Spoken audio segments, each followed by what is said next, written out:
Hi everyone, welcome back to my new YouTube video. Today we are talking about the topic called human being as a coexistence of self and the body.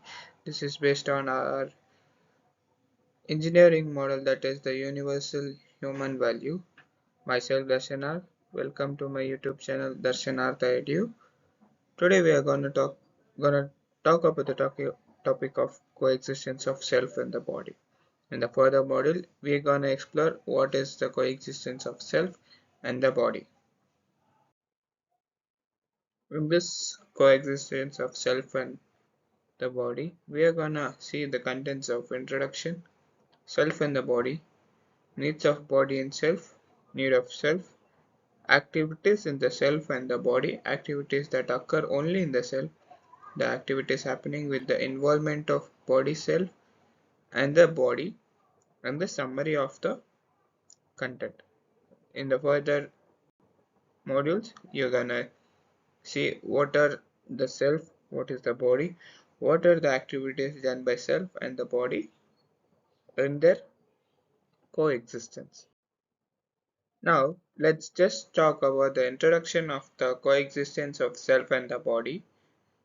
The human being is more just than the body.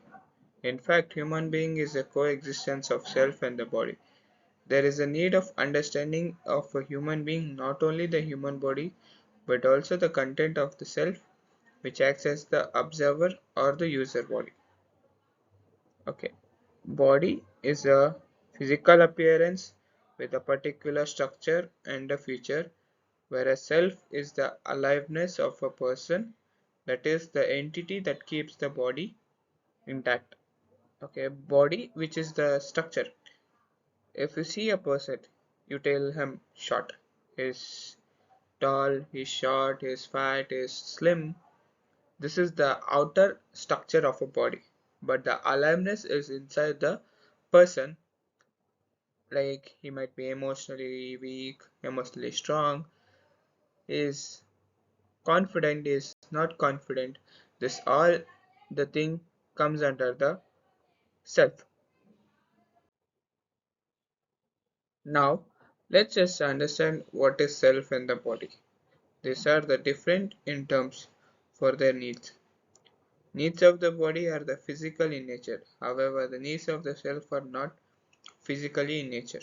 Body needs food for the nourishment, clothes for the protection from different kinds of weather, and some facilitate to ensure the right utilization of the body.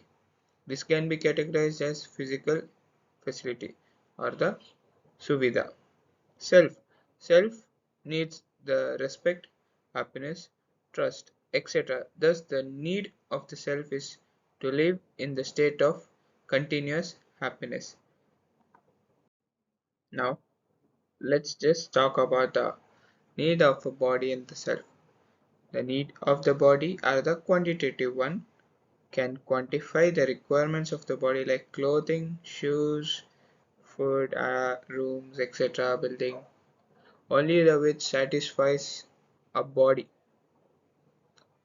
The number of this requirement can be small or large for the body of a different person, but a different person have a different perspective from their large to small quantity of their requirement, but this is the limited in quantity.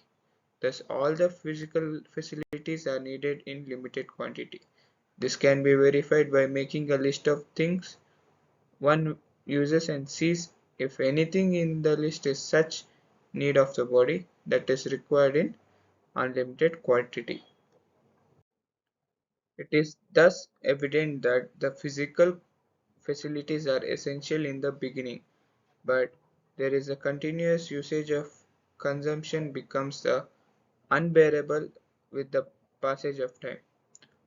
One can only imagine of his limitless physical facilities, but if one has too much of these physical facilities or tries to use or consume more and more of them, it starts becoming a big problem.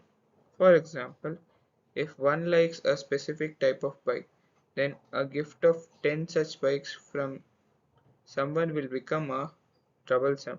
Similarly, if one likes a mango that do not mean that the one end up having a tons of, my gosh, it is like you're having any favorable items. If you have one, you're satisfied. If you have two, you'll be satisfied or happy. If you have tons of them, what you gonna do? You can't keep it idle, right?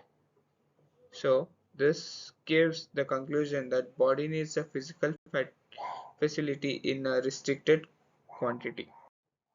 Now let's talk about the needs of self. Needs of self are the quantity in nature.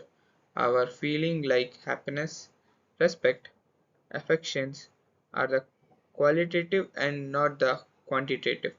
It is simply sound ridiculous if one says 1 kg of happiness or 3 liters of love or tons of respect. So, feeling are the only qualitative in nature. One is either happy or not happy. In the same way, there is one feels of love and affection or one does and does not. Thus, these feelings are either there or they're not. Hence, it can be concluded that needs of self are the qualitative and these are wanted continuously, whereas need of the body is quantitative and one does not want them continuously or one cannot have them in the abundance. Activities in the self and the body.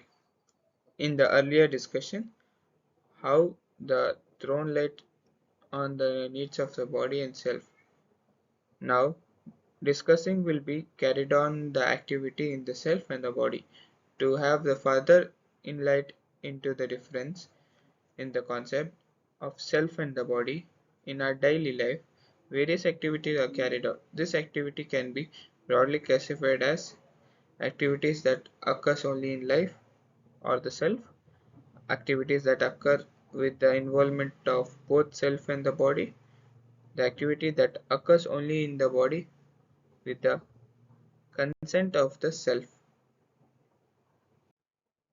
the activities that occurs only in the self, the activities like imagination, dreaming, thinking, choosing, analyzing and desiring and understanding, etc., takes place in the self or I and can be called as my activities. These are not occurs by themselves. Rather, self is the entity responsible for this activity. It is important to mention here that this activity keeps on occurring in the use and we are mostly unaware of them. We can notice them by paying some attention. Another point of worth mentioning is that this activity takes place whenever or whatever may be the state of the body. For example, one cannot stop thinking even if one is sick or is on the bed. Okay. Activities happening with the involvement of both self and the body. Activities varies like running, walking, eating, doing household chores, seeing, smiling, listening, etc. That takes place with the involvement of the body and the eye. This choice or the decision are made by self and this is are implemented through the body. In case of listening, both the body and self are involved. For example, Peter's father asked him to get a medicine from the another room, but Peter goes to the room, brings the medicine and give it to his father. Here the body is participating in the receiving the words of the father. Their eye involvement is to receive the information from the body to get the meaning of those words and give the direction. Then the body works accordingly.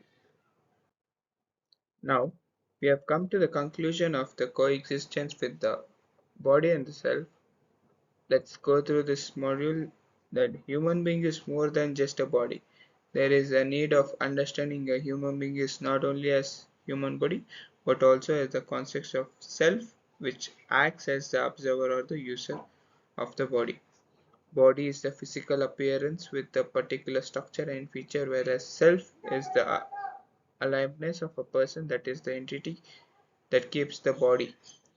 The self I and the body are different in terms of their needs. Needs of the body are the physical in nature, however the needs of the self are not physically in nature. Body needs food for nourishment, clothes for protection and different kinds of weather. This can be categorized as a physical quantity or the facilities or the suvidha. Self need respect, happiness, etc. Thus, the need of the self is to live in the state of continuous happiness. The human being is in the coexistence of conscious self and the matter body. Conscious entity performs the activity of knowing, assuming, recognizing, fulfilling, whereas material entity performs only the activity of recognizing and fulfilling. This is the need to work for the physical quantity of the body. It is the equal importance to work for the self to ensure the respect, happiness, trust in I. The body needs the physical quantity. Be fulfilled through the appropriate physical and chemical or the mankind or the man-made things, while the need for the happiness, that is suksha, can be fulfilled through proper understanding and right feeding. Thank you for watching my video. I'll come up with the next video. Until then, let's say a good thing, and I assume that you understood what I thought today. Thank you for watching. Let's meet in our next video. Until then, take care. Bye bye.